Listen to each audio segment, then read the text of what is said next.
na kwa kutaka sana kudumisha ushirika wangu kwa kanisa lake hapo ulimwenguni kama askari wa jeshi la wokovu. Hapa sasa kwa neema ya Mungu naingia katika agano takatifu.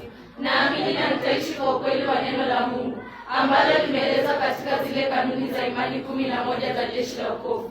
Tuamini ya kuwa maandiko matakatifu ya Agano la Kale na Agano Jipya yalitolewa kwa mwongozi ya Mungu, na hayo tu ndiyo kanuni za Mungu za ibada ya Kikristo. Tuamini ya kuwa kuna Mungu mmoja tu ambaye ni mkamilifu hasa, kisha Muumba, mtunzi na mtawala wa vitu vyote, ambaye ndiye astahiliye kuabudiwa. Tuamini ya kuwa kuna utatu katika uungu, Baba, Mwana na Roho Mtakatifu, ambao asili yao ni umoja, kisha wenye kushiriki uwezo na utukufu wote.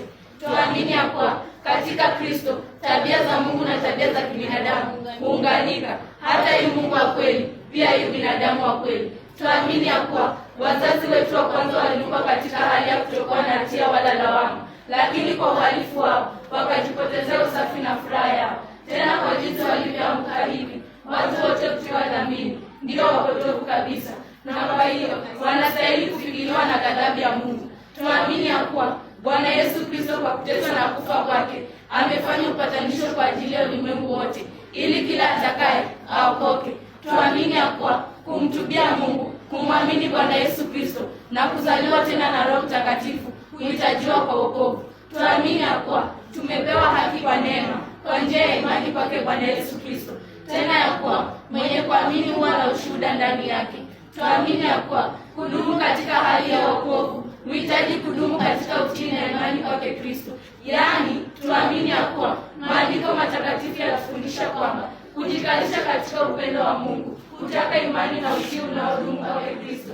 Tena kwamba yawezekana kwa wale waliokoka kwa kweli kuanguka dhambini na kupotelea mbali. Tuamini ya kuwa neno liwahusialo waaminio wote ni kutakaswa kabisa, na ya kuwa nafsi zao, roho zao na miili yao yaweza kuhifadhiwa bila lawama mpaka kuja kwake Bwana Yesu Kristo. Tuamini ya kuwa roho za watu ishi milele, wafu watafufuliwa, wote watahukumiwa siku ya Kiyama, na wenye haki watakuwa na furaha ya milele, waovu watapata adhabu isiyo na mwisho. Sasa nawaita wote waliopo kushuhudia kwamba nimeingia katika agano hili takatifu, na ninasaisha kanuni hizi za vita kwa kupenda kwangu mwenyewe, huku nikisadiki kwamba upendo wa Kristo aliyekufa na sasa anaishi ili kuniokoa mimi anataka nitoe maisha yangu kwa utumishi wake kwa ajili ya wokovu wa ulimwenguni kote. Na kwa hivyo hapa sasa natangaza kwa nguvu dhabiti wangu kwa msaada wa Mungu niwe askari wa kweli wa jeshi la wokovu.